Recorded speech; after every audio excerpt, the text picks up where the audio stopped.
I think my biggest win in using Excel University has been improved knowledge in how to use tables and conditional formatting, especially. Undoubtedly caused me to use them more often.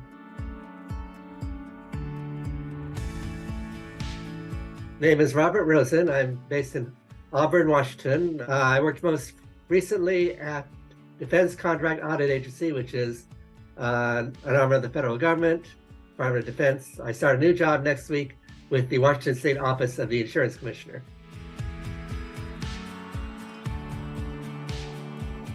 When I originally found Excel University, the three things they demoed, they were all things that I had not really seen before and thought would be could be useful for me.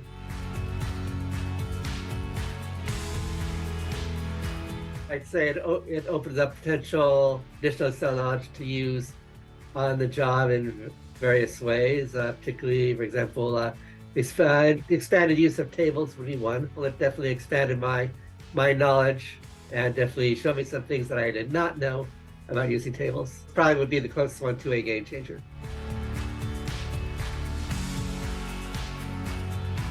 Q&A ability was one. Certainly the learn by doing is one I think that benefited me. That is something that has been more useful to me in the past. And then the way he did it, the homework assignments in the lessons helped me do the other homework assignments with the provided solutions when necessary, although I rarely need to actually look up the solutions. With regard to conditional formatting, it showed me the ability how to use the other options of the conditional formatting dialog. That was something that I certainly started to use more often and homework assignments and probably while on the job as well. It's made it easier. I would for accountants. That seems to be the type of people for whom it's most pointed to, especially those who use, quote, recurring use workbooks, quote, unquote, on the job.